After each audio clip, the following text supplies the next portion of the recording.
Welcome back everyone. Quickly, let's continue our discussion on CSS Outline Width property. Right now we'll be specifically talking about the CSS Outline Width property of a specific size using px value. So as you can see, we are having right here outline width property and we are specifying the 4px value right here. So this is the type of thing we are going to be doing. So back to our document, we are having this in our previous tutorial where we discussed about the outline width property with tick value. So right now I'm going to be changing the tick value to another thing. Right now we are going to be using specific size. Now let me give it 15 pixel, 15px. So the outline width property I specified 15 px. Now let's reload. Can you see this is changing to 15 pixel size? So when I increase it to, let's say I increase it to 30, you're going to see it's going to increase up to 30. Can you see it increase? Even when I increase up to 50, you are going to see it's still going to, can you see it's continuing increasing? So that's how you can specify something with px value, so using your outline width property. And again we can decrease this up to 1 pixel, and we can decrease it up to 0 pixel also. Can you see this is 1 pixel? As you can see, this is 1 pixel. When I give it 0 pixel, you are going to see what will happen. Now let me give this 0 pixel. Definitely we don't want it anymore at all.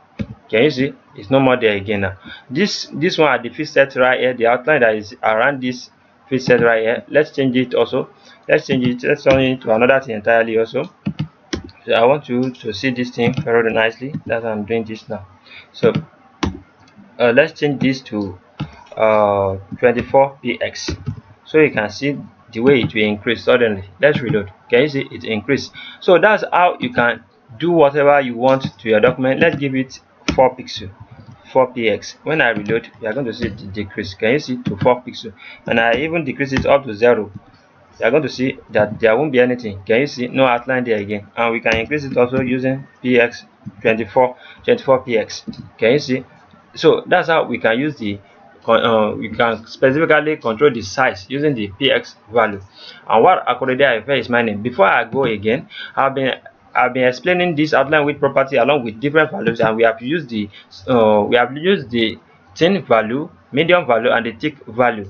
And also right here we are using our specific value using our px value. So the outline width property, I think we are done for now using all this. So in our next tutorial we are going to be continuing some other things we can do with our outline property also, so you can be able to understand easily.